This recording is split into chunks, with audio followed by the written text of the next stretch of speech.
Halo,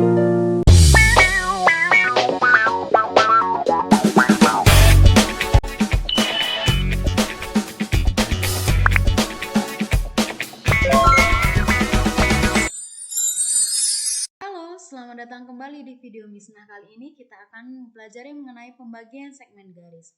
Nah, untuk pembagian segmen garis ini ada sebuah garis, kita beri nama misalkan garis AB. Lalu garis AB ini kita bagi menjadi beberapa bagian yang sama. Misalkan seperti ini, kita bagi. Nah, kira-kira seperti ini. Ini jadinya ada 1, 2, 3, 4, 5, 6 bagian. Nah, misalkan kita letakkan di sini titik C. Nah, kita buat perbandingannya. AC banding dengan AB itu akan sama dengan, kita lihat AC itu ada berapa bagian dia? 2. AB 1, 2, 3, 4, 5, 6. Berarti menjadi 2 banding 6. Nah, ketika kita berikan arah A ke C, ini akan menjadi sebuah vektor. Vektor AC. Lalu A ke B itu vektor AB. Nah, ini akan menjadi perbandingan vektor AC banding vektor AB itu sama dengan 2 banding 6.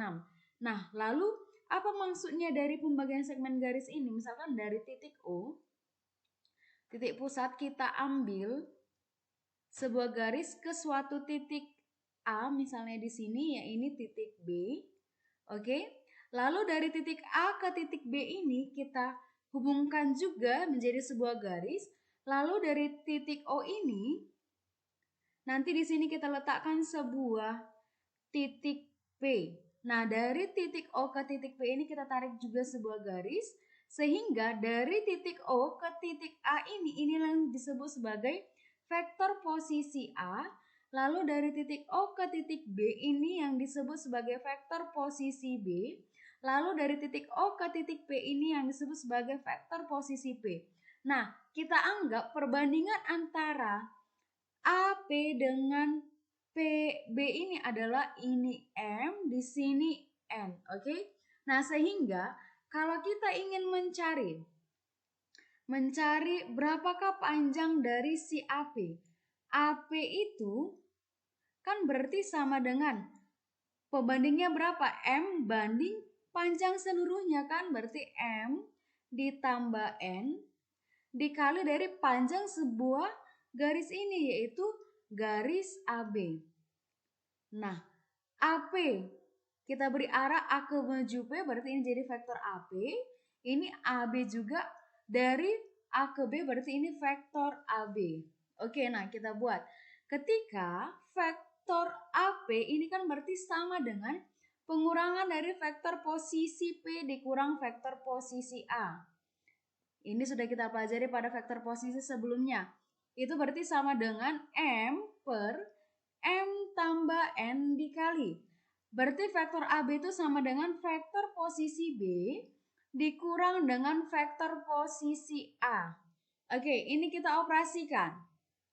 Berarti P ini sama dengan M per M tambah N dikali B dikurang A ditambah vektor posisi A yang ini tadi ya. Supaya yang tinggal P berarti kan sama-sama ditambah vektor posisi A. Berarti kalau ruas kiri ditambah vektor posisi A, ruas kanan juga ditambah vektor posisi A. Lalu selanjutnya apa? Maka vektor posisi P itu sama dengan, kita kalikan M-nya ke B dikurang A, berarti MB dikurang MA per M tambah N ditambah vektor posisi A. Nah, supaya bisa kita operasikan berarti harus kita samakan penyebutnya. Sama-sama per M tambah N, ini berarti jadi MB dikurang MA ditambah A dikali M tambah N. Oke? Nah, selanjutnya maka P sama dengan MB dikurang MA ditambah A kali M itu sama dengan AM ditambah NA. Oke.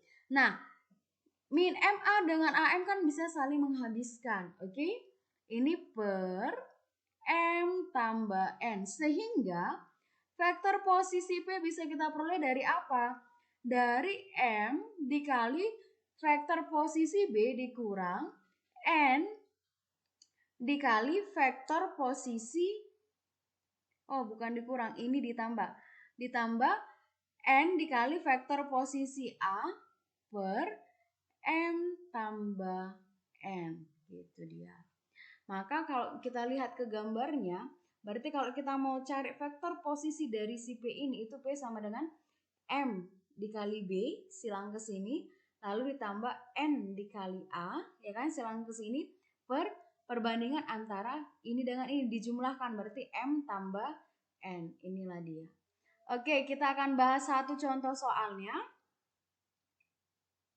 Jika ada vektor posisi A terletak di 4, min 6, 12 dan B di 4, 4, min 3 dan P membagi garis AB dengan perbandingan 3:2, tentukan vektor posisi P.